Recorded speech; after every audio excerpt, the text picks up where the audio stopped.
ஆன்லைனில் யூடியூப் மூலமாக, ஃபேஸ்புக் மூலமாக, ஆப் மூலமாக பார்த்து கொண்டிருக்கிற உங்களையும் அன்போடு கூட வரவேற்கிறோம். விசேஷமாய் உங்களை ஆசீர்வதிப்பாராக. ஆண்டவருடைய வார்த்தையை நாம் கேட்கப் போகிறோம். நீதிமொழிகளின் புஸ்தகம் 4ஆம் அதிகாரம் 23ஆம் வசனம். நாம் வார்த்தைகளை கேட்கும்போது ஆண்டவர் நம்மை சீர்படுத்துவார், நம்மை குணமாக்குவதற்கு ஆயத்தப்படுத்துவார். விசுவாசம் வரும். பின்பு நாம் ஜெபிக்கும்போது ஆண்டவர் அற்புதங்களை செய்வார்.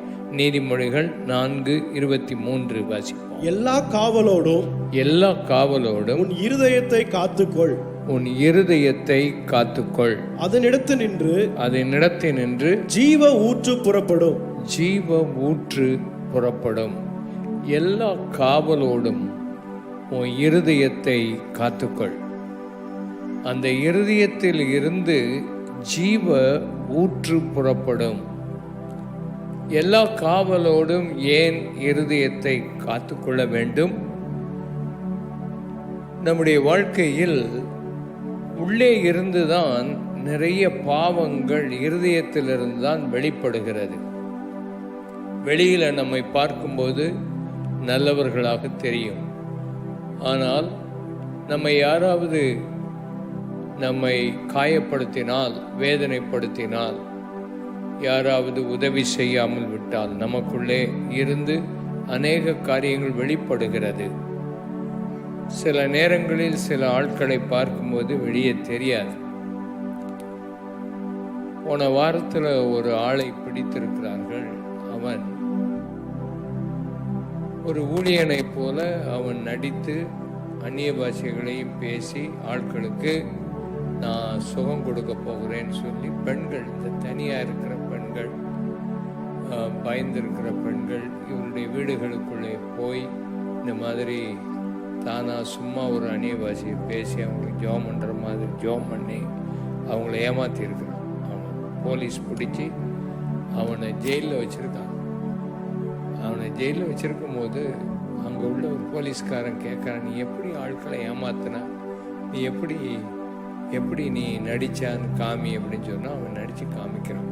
அவன் ஜோம் பண்ணுற மாதிரி ஜோம் பண்ணுறான், அந்நிய பாஷை பேசுகிற மாதிரி அந்நிய பாஷை பேசுகிறான்.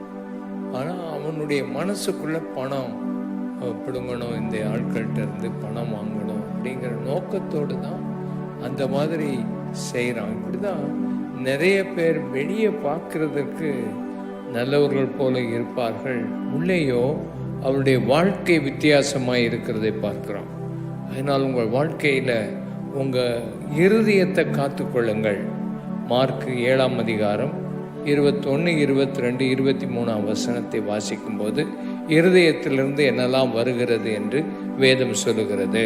எப்படி எனில் மனுஷனுடைய இருதயத்துக்குள் இருந்து பொல்லாத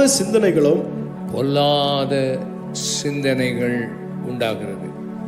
இருதயத்துக்குள் இருந்தால் சிந்தனை வருது, தப்பான சிந்தனைகள் மனுஷனுக்கு வருது. அடுத்தது விபச்சாரங்கள், வேசித்தனம், கொலைபாதகம், களவு, பொருளாசை, துஷ்டத்தனங்கள், கபடு, காம விகாரம், வன்கண், தூஷணம், பெருமை, மதிகேடும் புறப்பட்டு வரும். பொல்லாதவைகளாகிய இவைகளெல்லாம் உள்ளத்திலிருந்து உள்ளே இருந்து புறப்பட்டு மனுஷனை தீட்டுப்படுத்தும் என்றார். மனுஷன் தீட்டுப்பட்டு போகிறான். உள்ளே இருந்து இந்த பாவங்கள் எல்லாம் மனுஷனுடைய இருதயத்திலிருந்து வருகிறது, வந்து அவனை தீட்டுப்படுத்தி போடுகிறது. உனக்கு உள்ளே இருந்து பாவங்கள் வரும். சில ஆள் சொல்லுவான், அப்போ வெளியில இருந்து நம்ம எதை சாப்பிட்டாலும் பரவாயில்லையா அப்படின்னு குடிச்சா, சில ஆள் சொல்லுவான், உள்ளே போனால் தானே இருந்து பாவம் வருது, வெளியே இருந்து போகிறது ஒன்றும் இல்லையே அப்படின்னு சொல்லி அப்போ குடிக்கலாமா அப்படின்னா, நீ குடிச்சு பாரு, உன் உள்ளத்துல இருந்து எல்லாம் பேசுவா. நீ பேசக்கூடாத காரியம், செய்யக்கூடாத காரியம் அத்தனையும் குடிச்ச பிறகு வெளியே உள்ளே இருந்து வர்றதை பார்க்க முடியும். அதனால் உன்னுடைய வாழ்க்கையில் அநேக காரியங்கள் உள்ளே இருந்து வருகிற காரியங்கள் இருக்கிறது. உன் இருதயத்தை காத்துக்கொள்ளணும். அப்போ இந்த பாவங்கள் செய்யாமல் இருக்க முடியுமா? நிறைய பேர் ட்ரை பண்ணி பார்க்குறாங்க, முடியலை. எத்தியோப்பியன் தன் தோலையும் சிவிங்கி தன் புள்ளியை மாற்றக்கூடுமானால் தீமை செய்ய பழகின நீங்களும் நன்மை செய்யக்கூடும். தீமை செய்ய பழகினவனுக்கு இந்த பாவத்தை விட முடியாம அவன் இருக்கிறத நம்ம பார்க்குறோம். அப்போ ஆண்டவருடைய உதவி தேவை. ஆண்டவர் சிலுவையில் அதுக்கு தான் மரித்தார். ஆண்டவருடைய ரத்தம் அதுக்கு தான் சிந்தப்பட்டது. ஆண்டவர் உயிரோடு எழும்பி இருக்கிறார் உன்னை விடுதலையாக்க. இந்த பாவங்கள் இருந்தெல்லாம் உன்னை விடுதலையாக்க இந்த ஆவியானவர் கிரியை செய்கிறார். இந்த ஆவியானவர் உனக்கு உதவி செய்வார். பாவத்தை குறித்து, நீதியை குறித்து, நியாய தீர்ப்பை குறித்து கண்டித்து உணர்த்தி உன்னை சீர்படுத்துவார். உன் இருதயத்தை இன்றைக்கு ஆண்டவருக்கு ஒப்புக்கொடு, அவர் அதை சீர்படுத்துவார். நீ அதை பார்க்கலாம், உன்னுடைய வாழ்க்கையில் அதை அனுபவிக்கலாம். என்னுடைய வாழ்க்கையில் சுமார் 56 ஆண்டுகளுக்கு முன்னால் நான் என்னுடைய வாழ்க்கையில் இப்படிப்பட்ட தவறுகள், பாவங்கள் என் வாழ்க்கையில் இருந்தது. ஆனால் ஆண்டவர் அதை எல்லாவற்றையும் மாற்றி சீர்படுத்தி இருக்கிறதை என் வாழ்க்கையில் காண முடிகிறது. உங்கள் வாழ்க்கையிலும் இந்த அனுபவம் வருவதற்காக ஜெபம் பண்ண வேண்டும். ஆண்டவர் உங்களுக்கு இப்படிப்பட்ட அற்புதமான காரியத்தை செய்வார். இதுதான் பெரிய அற்புதம். கெட்டுப்போயிருக்கிற உன் இருதயத்தை ஆண்டவர் சீர்படுத்தி உன்னிலிருந்து ஜீவ ஊற்று புறப்படும்படி அவர் பண்ணுவார்.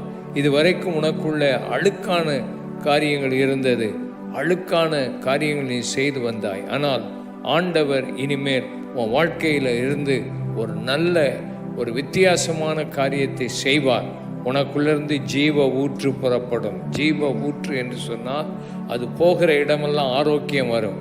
அது போகிற இடமெல்லாம் பிராணிகள் பிழைக்கும். அது போகிற இடமெல்லாம் செழிப்பு உண்டாகும் என்று வேதத்தில் எழுதப்பட்டிருக்கிறது. ஆகினால் இதுவரைக்கும் நீ சாபமாய் இருந்த உன்னை ஆண்டவர் ஆசீர்வாதமாய் மாற்றுவார். இதுவரைக்கும் இருதயம் சீர்கட்டு இருந்தது, இன்றைக்கு ஆண்டவர் அதை சீர்படுத்தி உன்னை ஒரு நல்ல மனிதனாக மாற்றுவார். இதுவரைக்கும் உன்னுடைய வாழ்க்கையின் நன்மையான காரியங்களை செய்ய முடியாமல் கஷ்டப்பட்டால் இன்றிலிருந்து ஆண்டவர் உன் இருதயத்தை மாற்றுவார். தூர இடத்திலிருந்து ஆண்டவருடைய வார்த்தையை கேட்டுக்கொண்டிருக்கிறவர்களே, வீடுகளில் இருந்து கேட்கிற நீங்கள் செய்ய வேண்டிய ஜெபம், இன்றைக்கு என் இருதயத்தை சீர்படுத்தி என்னை குணமாக்கும் ஆண்டவரே. என் இருதயத்திலிருந்து ஜீவ ஊற்று வரணும். என் வாழ்க்கையிலிருந்து அந்த தவறான காரியங்கள் வரக்கூடாது. நம்முடைய வீடுகளில் தண்ணீர் அடிக்கிற பம்பு இருக்கும். சில நேரம் பம்பில் என்ன தண்ணி வந்துடுது, சாக்கடை தண்ணி வந்துடுது. சாக்கடை தண்ணி அது கலந்துட்டுனா பம்ப் அடித்தா என்ன தான் வருது? சாக்கடை தண்ணி தான் வருது, நாத்தம் பிடிச்ச தண்ணி தான் வருது. அது நம்முடைய வாழ்க்கையை விட்டு மாறிடணும். ஆண்டவர் கொடுக்கிற அந்த ஜீவ ஊற்று எப்பவுமே நல்ல ஜீவ ஊற்று. அதில் வேறு எந்த கலப்படமும் இருக்காது. உன் வாழ்க்கையில் அந்த ஜீவ ஊற்று உன் வாழ்க்கையில் வருமானால் அதுதான் உன் வாழ்க்கையை மாற்றி அமைக்கக்கூடிய ஒன்று. எரேமியா தீர்க்கதரிசியின் புத்தகம் 17ஆம் அதிகாரம் 9-10 வசனத்தை வாசிப்போம். எல்லாவற்றை பார்க்கிலும் இருதயம் திருக்குள்ளதும் மகா கேடுள்ளதுமாய் இருக்கிறது.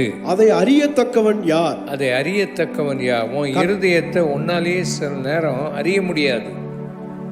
அது திருக்குள்ளதா இருக்கிறது, அது கேடு உள்ளதா இருக்குது. எப்போ நீ என்ன தப்பு செய்வா, எப்போ நீ யாரை கெடுப்பா, எப்போ உன் வாயிலிருந்து தப்பான வார்த்தைகள் வரும் உனக்கே தெரியாது. ஆனால் அது உனக்குள்ள இருக்குது. சில ஆட்கள் பார்த்தா, சில சபையில் சில ஆட்களை நீங்கள் பார்த்தீங்கன்னா நல்லா ஜெபம் பண்ணுவாங்க, நல்லா ஆராதிப்பாங்க, சண்டே ஸ்கூல் எடுப்பாங்க, நல்ல ஆண்டவரை துதிப்பாங்க. எப்போ? கல்யாணத்துக்கு முன்னால் இதெல்லாம் நல்லா இருக்கும். கல்யாணத்துக்கு பிறகு அவங்கள கேட்பாங்க, இந்த பொண்ணு எப்படி பாஸ்டர் அப்படின்னா, ஐயோ அந்த பொண்ணு நல்ல பொண்ணு, சண்டே ஸ்கூல் எடுக்குது, சர்ச்சில் முன்னால் ஆராதிக்குது. அப்படியே ஆராதிச்சுன்னா அப்படியே ஆண்டவருக்குள்ளே நல்லா இருக்குது அப்படின்னு சொன்னால், நீங்கள் நல்ல பொண்ணுன்னு சொன்னதானே தானே நாங்கள் இந்த பொண்ணை கட்டணும் பாஸ்டர். அது கெட்டின பிறகு அது பண்ணுற அநியாயம் வீட்டில் பயங்கரமாக இருக்குன்னு சொல்லுவாங்க. நான் தப்பிக்கிறதுக்கு என்ன சொல்லுவேன்னா, எங்ககிட்ட இருக்க வரைக்கும் அது நல்லா தான் இருந்துச்சு, அது உங்ககிட்ட வந்த பிறகு அப்படி ஆயிட்டு. அது அர்த்தம் என்ன? அதுக்குள்ளே எல்லாமே தவறுகள் இருக்குது. ஆனால் அது அந்த சோதனைகள் வரும்போது, அழுத்தம் வரும்போது, நெருக்கம் வரும்போது தான் அந்த இருதயத்தில் இவ்வளவு காரியம் இருக்குதா அப்படிங்கிறது தெரிய ஆரம்பிக்குது.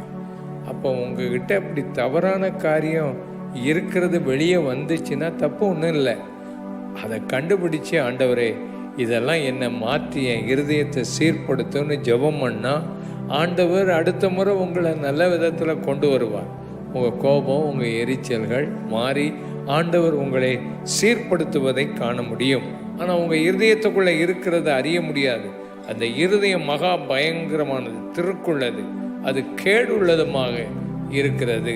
ஆனால் அடுத்த வசனம், கர்த்தராகிய நானே ஒவ்வொருவனுக்கும் அவனவன் வழிகளுக்கும் செய்கைகளின்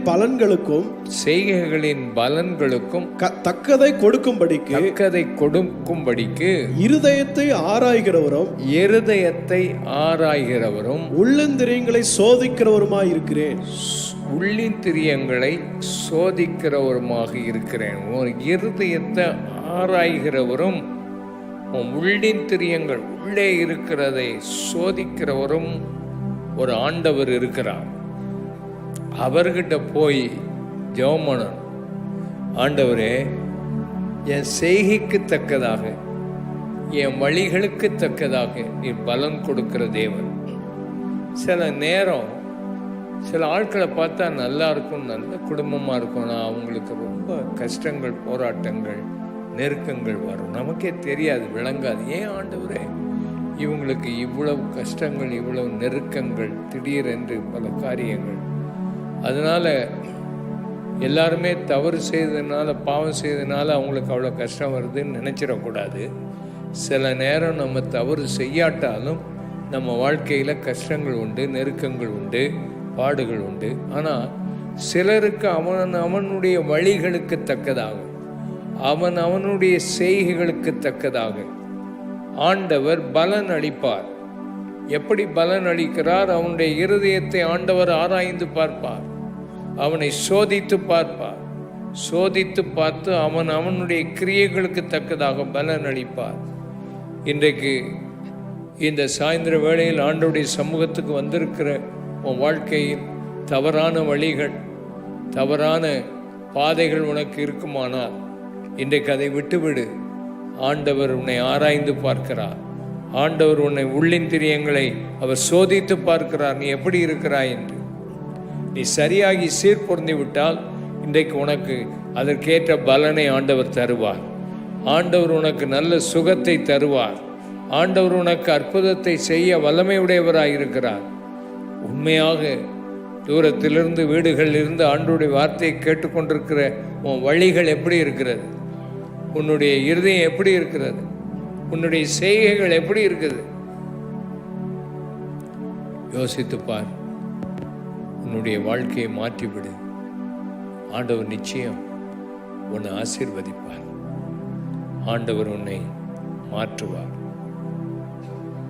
கடந்த ஞாயிற்றுக்கிழமை நான் ஆண்டவருடைய வார்த்தையை பேசிக்கிட்டு இருந்தேன். அப்போ சொல்லும்போது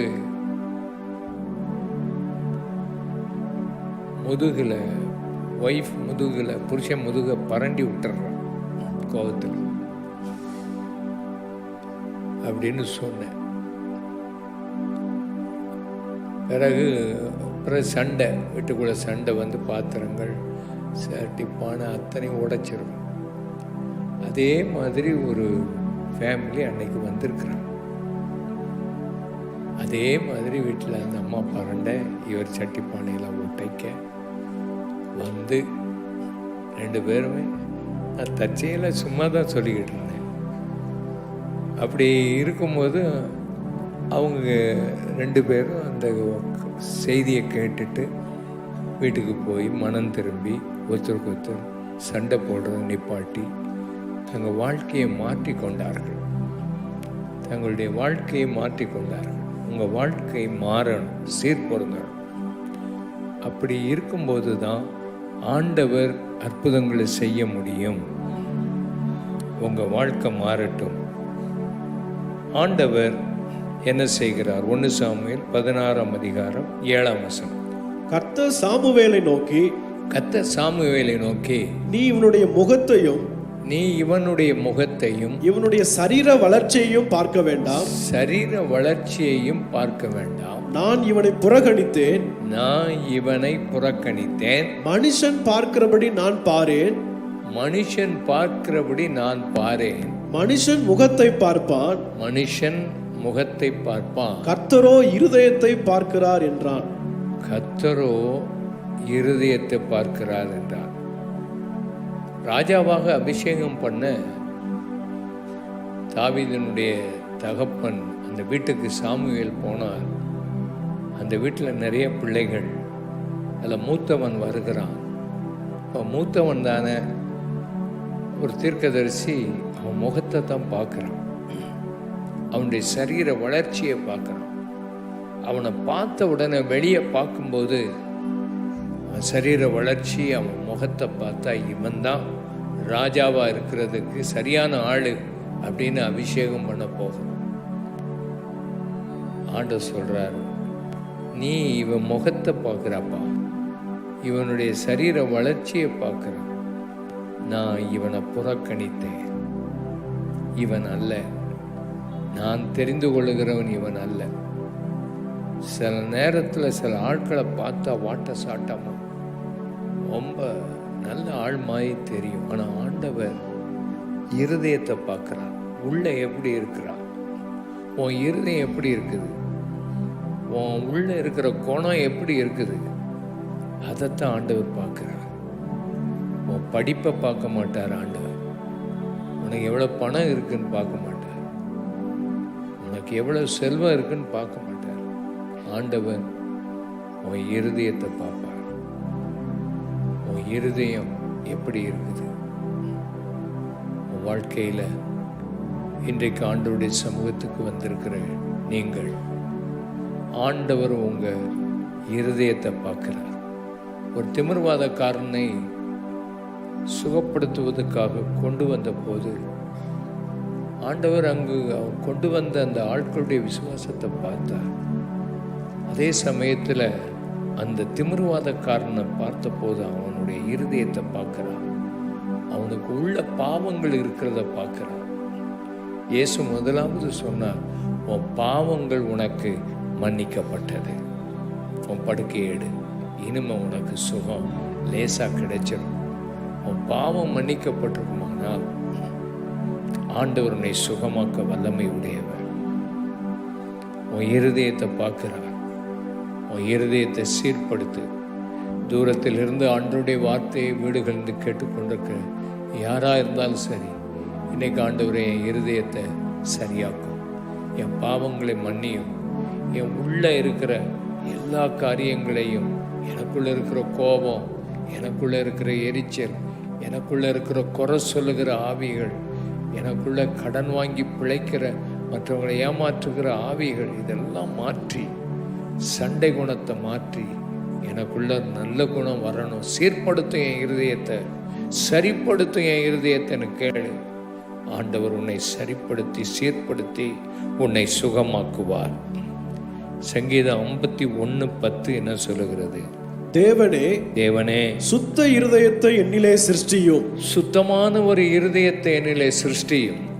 நிலைவரமான ஒரு ஆவியை என் உள்ளத்திலே புதுப்பியும். சுத்தமான இருதயத்தை என்னை சிருஷ்டியும்.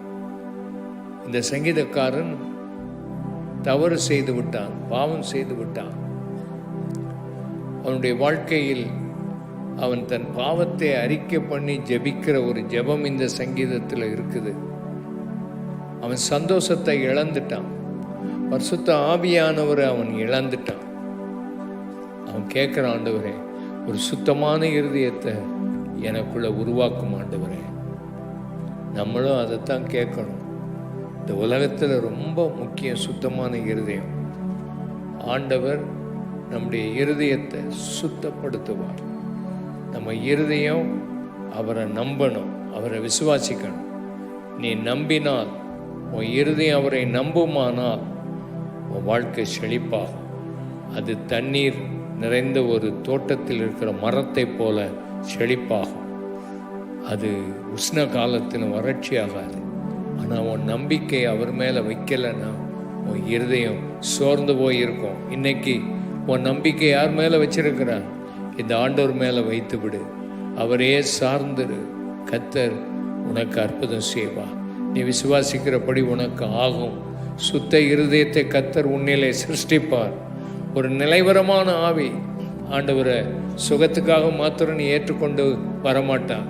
ஆண்டவர் சுகம் கொடுத்தா போதும் அப்படின்னு சொல்லி நீ ஏற்றுக்கொண்டு இன்னைக்கு ஏற்றுக்கொண்டு நாளைக்கு ஆண்டவரை விட்டுவிட மாட்டாய். ஆண்டவருக்காக வாழ நிலைவரமான ஆவி உன் வாழ்க்கையில் நிரந்தரமாக இயேசுவை பின்பற்ற ஆண்டவர் உனக்கு உதவி செய்வார். ஆண்டவர் உனக்கு அற்புதங்களை செய்வார். இன்றைக்கு ஆண்டவருடைய கரம் உன் மேலே இறங்கி வரட்டும்.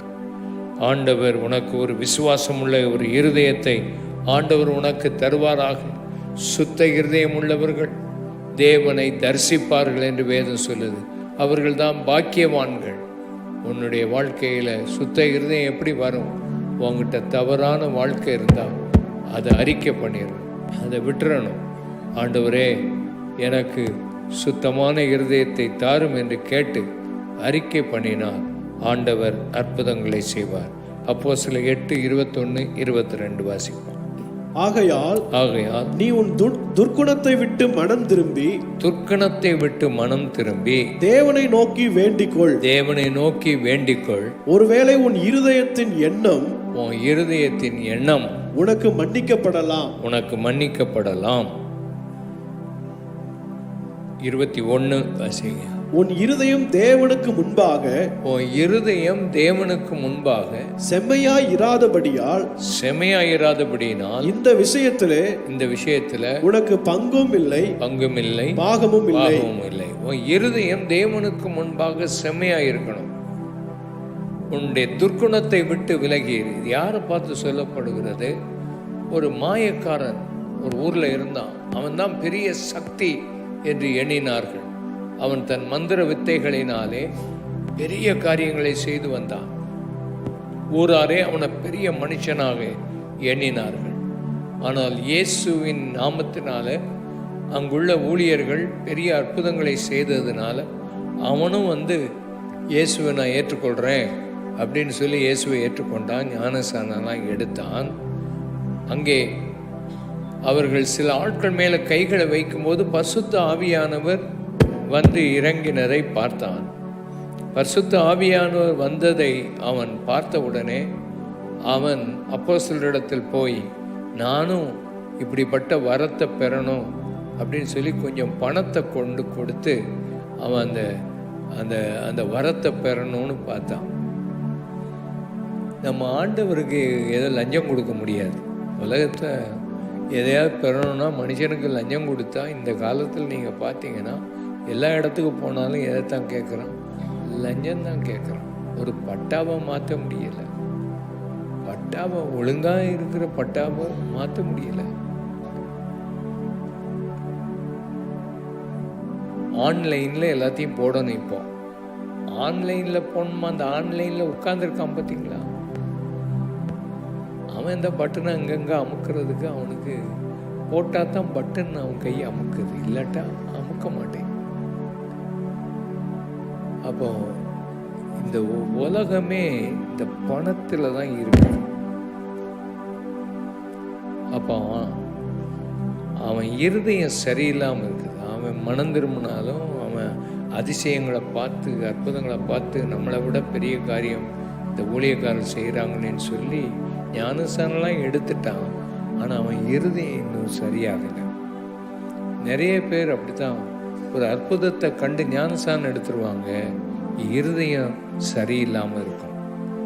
இருதயம் சரிப்பட்டாதான் ஆண்டவர் உன்னை ஆசீர்வதிக்க முடியும். அவன் அழுறான், ஐயோ நீங்கள் சொன்னது ஒன்றும் என் வாழ்க்கையில் நடக்கக்கூடாது, நீ கசப்பான பிச்சில் இருக்கிறார் என்று அவனை பார்த்து அங்கே சொல்கிறாங்க. உன் வாழ்க்கை அந்தரங்கத்தில் சரியாக இருக்கும்போது ஆண்டவர் உனக்கு வெளியரங்கமாக பலன் அளிப்பார். இன்னைக்கு ஆண்டவர் உனக்கு ஒரு அற்புதத்தை செய்வார். ஆண்டவர் எதை பார்க்குறார்? உன் இருதயத்தில் விசுவாசம் இருக்கான்னு பார்க்குறார். வெளியில் நீ இன்னைக்கு கூட்டத்துக்கெல்லாம் வந்திருக்கலாம், விசுவாசத்தினால தானே வந்திருக்குன்னு சொல்லலாம். ஆனால் உண்மையான விசுவாசம் உன் இருதயத்தில் இருக்குதா? நீ விசுவாசித்தால் தேவ மகிமையை காண்பாய். நீ விசுவாசித்தால் உனக்கு அற்புதம் நடக்கும். இன்றைக்கு ஆண்டவர் பெரிய அற்புதத்தை உனக்கு செய்ய ஆண்டவர் கொண்டு வந்திருக்கிறார். கண்களை மூடி நாம் ஜெபம் பண்ணுவோம். ஆண்டவரை நோக்கி பார்ப்போம். ஆண்டவர் நம்மை ஆசீர்வதிப்பார். வீடுகளிலிருந்து பார்த்து கொண்டிருக்கிறவர்கள், ஆன்லைனில் பார்த்து கொண்டிருக்கிற, கிராஸ் டிவியில் பார்த்து கொண்டிருக்கிற நீங்கள், ஐயா இந்த இயேசு என் இருதயத்தை சீர்படுத்தணும், என் இருதயம் சரியாகணும், உள்ளே இருக்கிற என் வாழ்க்கையை ஆண்டவர் மாற்றணும், என்கிட்ட இருக்கிற தப்பு தவறுகள், கோபங்கள், எரிச்சல்கள், பொறாமைகள், பலவிதமான பெருமையின் ஆவிகள், என் வாழ்க்கையில் ஆண்டவரை ஏதோ ஒரு காரியத்தில் நான் சிக்கி இருக்கிறேன், அது உனக்கு வெளியே பாவமாக தெரியாது. தொடர்ந்து நீ டிவியிலே உட்காந்துக்கிட்டு இருக்க ஆளாக இருக்கலாம், ஃபோன்லேயே உட்காந்துக்கிட்டு இருக்க ஆளாக இருக்கலாம், உன் வாழ்க்கையில் தவறான காரியங்களை பார்க்குற ஒரு ஆளாக இருக்கலாம். மனம் திரும்பும், உன் வழிகளை பார்க்குறார். உன்னை ஆண்டவர் உள்ளிந்திரியங்களை ஆராய்ந்து பார்க்கிறார். வெளியில் பார்க்குறதுக்கு நீ ஒரு நல்ல ஆள் போல இருக்கலாம், ஆனால் உள்ளிந்திரியங்களை பார்க்குறார். உள்ள உன் வாழ்க்கை எப்படி இருக்குதுன்னு பார்க்குறார். உன் சிந்தனை எப்படி இருக்குது, அதை சீர்படுத்தணும்னு ஆண்டவர் விரும்புகிறார். என் இருதயத்தை ஆண்டவர் சீர்படுத்தணும், என்னை ஒரு நல்ல ஆளாக ஆண்டவர் மாற்றணும், என் பாவங்களை ஆண்டவர் மன்னிக்கணும், என்னை மாற்றணும் என்று விரும்புகிறவர்கள் கைகளை உயர்த்தி காண்பீங்க. சீக்கிரம் எங்கே இருந்தாலும் கரம் உயர்த்தி காண்பீங்க. எங்கே இருந்தாலும், இந்த பக்கம் இருந்தாலும், இந்த பக்கம் நடுவில் இருந்தாலும், அங்கே இருந்தாலும் கை உயர்த்தி காண்பீங்கள். தூரத்தில் இதை பார்த்து கொண்டிருக்கிற எங்கே இருந்தாலும் உங்கள் வாழ்க்கை சீர்படணும், வாழ்க்கை மாறணும்னு சொல்கிறவங்க கை உயர்த்தி காண்பீங்கள். வீடுகளில் இருந்து பார்த்து கொண்டிருக்கிறவர்களும் கை உயர்த்தி காண்பீங்கள். கை வைத்துன்னு நீங்கள் ஒரு நிமிஷம் எழுந்திருக்கும்படி உங்களை அன்பாய் கேட்கிறேன். எழுந்திருக்கும்படி அன்பாய் கேட்கிறேன். ஆண்டவர் உங்களை மாற்றணும், உங்களை சீர்படுத்தணும், உங்கள் வாழ்க்கை மாறணும். ஆண்டவர் உங்களை ஆசீர்வதிப்பார். ஆண்டவருடைய கரம் உங்களை விசேஷமாக தொடும். ஆண்டவர் எங்கிருந்தாலும் உங்களை ஆசீர்வதிக்கணும். ஆமேன். அப்படிப்பட்ட நீங்கள் உங்கள் கையில் எண்ணெய் பாட்டில் கொடுத்துருப்பாங்க, அதை எடுத்துக்கிட்டு முன்னால் வாங்க. ஆண்டவர் உங்களை ஆசீர்வதிப்பார். வியாதிகளுக்காக ரெண்டாவது ஜெபம் பண்ணுவோம். ஆனால் முதல்ல ஒப்பு கொடுக்குற உங்களுக்கு ஜெபம் பண்ணுவோம். எழும்பி நிற்கிறவங்கெல்லாம் முன்னால் வாங்க, அந்த எண்ணெய் பாட்டிலை எடுத்து கொண்டு வாங்க. ஆண்டவர் உங்களை ஆசீர்வதிப்பார். சீக்கிரமாக முன்னால் வாங்க. ஆண்டவர் அற்புதங்களை செய்வார். வீடுகளிலே குழுக்களாக இருந்து பார்த்து கொண்டிருப்பீங்கன்னா நீங்களும் கூட எழுந்து நின்று இந்த எண்ணெயை எடுத்து வைத்து கொண்டு முன்னால் நில்லுங்கள். நான் சொல்லுகிற ஜெப வார்த்தையை சத்தமாக சொல்லுங்கள். ஆண்டவர் உங்களை ஆசீர்வதிப்பார். நான் சொல்கிற ஜெப வார்த்தையை சத்தமாக சொல்லுங்கள். அன்புள்ள இயேசுவே, என்னுடைய பாவங்களை எனக்கு மன்னியும். என் இருதயம் சீர்படட்டும். என் இருதயத்தில் உள்ளே இருக்கிற எல்லா பாவங்களையும் மன்னிக்கும்படி உம்மிடத்தில் நான் ஜெபிக்கிறேன். என் பாவங்களை மன்னிப்பதற்காக சிலுவையில் எனக்காக இரத்தம் சிந்தினீர். அந்த இரத்தம் என் பாவங்களை கழுவி சுத்திகரிக்கும் என்று முழு மனதோடு விசுவாசிக்கிறேன். இயேசுவே, நீர் மரித்து உயிரோடு எழும்பினீர், அதையும் விசுவாசிக்கிறேன். உயிர்த்தெழுதலின் வல்லமை இன்றைக்கு என் மேலே இறங்கி வரட்டும். பாவத்தினால் செத்திருக்கிற என் ஆத்துமாவை நீ உயிர்ப்பியும் உயிர்ப்பியும் உயிர்ப்பியும். உயிருள்ள ஆண்டவரே, என்னை ஆசீர்வதியும். ஆமேன் ஆமேன் சொல்லுவோம். ஆமேன். இன்றைக்கு நீங்கள் இந்த ஆண்டவரை முழுமனதாக ஏற்றுக்கொண்டிருக்கிறீங்க. ஆண்டவரை விசுவாசிங்க. உங்கள் பாவத்தெல்லாம் ஆண்டவர் மன்னிக்கிறார். இந்த ஜெபத்தை நீங்கள் உண்மையாக பண்ணியிருந்தா உங்கள் ஜெபத்தை ஆண்டவர் கேட்டு உங்கள் உள்ளத்தை சுத்திகரிக்கிறார். இது விசுவாசத்தினால நடக்கிற ஒன்று. ஆண்டவர் உங்களுக்கு அதை செய்வார். நீங்கள் தொடர்ந்து இந்த இயேசுவிட்ட ஜெபம் பண்ணிக்கிட்டே இருந்தால் தான் நீங்கள் இதிலேருந்து விடுதலை பெற்று வர முடியும். இடையில் விட்டுறாதீங்க. அதனால் நீங்கள் ஆவிக்குள்ளே வளரணும். அதுக்கு பைபிள் வசனம், ஆண்டவர் உங்களோட பேசுகிற வசனத்தை வாங்கி வாசிக்கணும். ஆண்டவர் உங்களோட இருப்பார். ரெண்டாவது, நீங்கள் ஐக்கியத்தில் வளரணும். சர்ச்சுக்கு வரணும். சின்ன குழுக்களில் சேர்ந்து நீங்கள் ஆண்டவரை பற்றி படிக்கணும். இதை பற்றி, இயேசுவை பற்றி தெரிகிறதுக்கு யாராவது உங்களை கூட்டிகிட்டு வந்தவங்க, தெரிஞ்சவங்ககிட்ட இயேசுவை பற்றி கேட்டு படிக்கணும். நீங்கள் ஞாயிற்றுக்கிழமை ஆராதனை இந்த இடத்துல இருக்கும், வெள்ளிக்கிழமை ஆராதனை இருக்குது, வெள்ளிக்கிழமை மாலையில் இந்த கூட்டம் இருக்குது. கீழே ஹோப் சென்டர்னு ஒரு இடம் இருக்குது. அங்கே போனால் எப்பவும் ஆட்கள் உங்களுக்காக ஜெபம் இருப்பாங்க.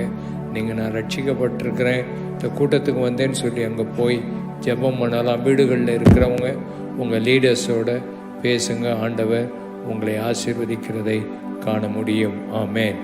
இப்பொழுது நாம் ஜெபம் பண்ண போகிறோம். எல்லாரும் எழுந்து நிற்போம். வியாதிகளுக்காக ஜெபம் பண்ண போகிறோம். எண்ணெய் பாட்டிலை நம்ம எடுத்துக்கொள்வோம். எண்ணெயை எடுத்துக்கொண்டு இந்த எண்ணெயை நாம் ஜெபம் பண்ண பிறகு அதை போட்டு எந்த இடத்துல வியாதி இருக்குதோ அந்த இடத்துல நீங்கள் போட்டு ஜெபம் பண்ணிங்கன்னா ஆண்டவர் உங்களுக்கு அற்புதங்களை செய்வார். ஆண்டவர் உங்களுக்கு அற்புதங்களை செய்வார். ஆண்டவர் பெரிய காரியங்களை செய்வார். ஆண்டவருடைய நாமம் மகிமைப்படுவதாக. எல்லாரும் எண்ணெய் பாட்டிலை எடுத்துக்கிடுவோம். ஆண்டவருடைய கரம் இது ஆசீர்வதிக்கும்படி எல்லாரும் ஜெபம் பண்ணுவோம். கொஞ்சம் அதை தூக்கி பிடிச்சி ஜெபம் பண்ணுவோம். இயேசுவின் நாமத்தினால இந்த எண்ணெயை நீர் ஆசீர்வதியும். இயேசுவின் நாமத்தினால எண்ணெய் பூசி ஜெபம் பண்ணுங்கள் என்று நீர் வேதத்தில் சொல்லியிருக்கிறீர். விசுவாசத்தோடு இந்த எண்ணெயை பூசி ஜெபம் பண்ணும்போது எல்லா வியாதிகளும், எல்லா கட்டுகளும், எல்லா போராட்டங்களும் நீங்கி போவதாக. எல்லாவித வியாதியின் கிருமிகளும் அகன்று போகட்டும். எல்லா நோய் கிருமிகளும் அகன்று போகட்டும். ஒரு பெரிய விசுவாசம் இன்னைக்கு ஆண்டவர் உனக்குள்ள கொடுக்கிறார். ஒரு பெரிய நம்பிக்கையை ஆண்டவர் மேலே இன்றைக்கு தருகிறார். இன்றைக்கே ஆண்டவர் உன்னை சுகமாக்குகிறார். ஆண்டவர் உன் இருதயத்தை பார்க்கிறார், உன் வேதனையை பார்க்கிறார், உன் கண்ணீரை ஆண்டவர் பார்க்கிறார், உன் வாழ்க்கையில் உள்ள எல்லா போராட்டங்களையும் ஆண்டவர் பார்க்கிறார். இன்றைக்கு ஆண்டவர் உன்னை ஆசீர்வதிப்பார். இயேசுவின் நாமத்தினால இதை போடும் போதே உடனே சுகம் வரட்டும், அற்புதங்கள் நடக்கட்டும். ஆண்டவரே, சத்துருவின் கிரியைகள், பிசாசின் கிரியைகள் அகன்று போகட்டும். டாக்டர்களால் தீர்க்க முடியாத வியாதிகள், பல வருஷங்களாயிருக்கிற வியாதிகள் நீங்கி போகட்டும். ஆண்டவரால் முடியாதது ஒன்றுமே இல்லை. அற்புதங்களை செய்கிறேன். இயேசுவின் நாமத்தினாலே ஜெபிக்கிறோம் அருமை பிதாவே. ஆமேன், ஆமேன். இப்பொழுது விசுவாசத்தோடு நீங்கள் எண்ணெய் பூசி ஜெபம் பண்ணுங்கள். ஆண்டவர் உங்களுக்கு அற்புதங்களை செய்வார். நாம் இப்போ ஜெபம் பண்ண ஆரம்பிப்போம். நீங்கள் எந்த இடத்துல எண்ணெய் பூசி ஜெபம் பண்ணுறீங்க அந்த இடத்துல ஆண்டவர் அற்புதம் செய்வார். நீங்கள் அதை சோதித்து பார்த்து சாட்சி சொல்ல வாருங்கள். ஆண்டவர் உங்களை சுகமாக்கி இருக்கிறார். விசுவாசத்தோடு செய்யுங்கள். ஆண்டவர் அந்த விசுவாசத்தை மதிப்பார். ஆண்டவர் அற்புதம் செய்வார். ஆண்டவரே, உம்முடைய பிள்ளைகளுடைய இருதயத்தை சீர்படுத்தி இருக்கிறேன். இப்பொழுது சரீரத்தில் இருக்கிற வியாதிகள், வேதனைகள், நோய்கள், வீடுகளில் இருந்தும் ஜெபம் பண்ணுகிறவர்கள், இந்த டிவி மூலமாக பார்த்து இப்போ ஜெபம் பண்ணி கொண்டிருக்கிற அத்தனை பேருடைய வாழ்க்கையிலும் அற்புதங்களை செய்கிறவர், அடையாளங்களை செய்கிறவர். ஏழை எளிய மக்கள் யாரிடத்தில் போகணும், என்ன செய்யணும்னு தெரியாமல் இருக்கிற மக்களுக்கு உம்முடைய அற்புதத்தை நீ செய்யும்படி ஜெபிக்கிறோம். என்னை பூசி விசுவாசத்தோடு ஜெபிக்கிற உம்முடைய பிள்ளைகளுக்கு ஆண்டவர் எல்லா வேதனைகளையும் மாற்றிடும். எல்லா கட்டிகள் மறைந்து போகட்டும். எல்லா விதமான நோய்கள், குழந்தை பாக்கியம் கொடுக்க உம்மால முடியும். அற்புதம் நடக்கட்டும். திருமணமாகாத பிள்ளைகளுக்கு திருமண காரியங்கள் நடக்கட்டும். எல்லா பொல்லாத ஆவிகளும் மாறி போகட்டும். தேவனால் கூடாது ஒன்றுமே இல்லை.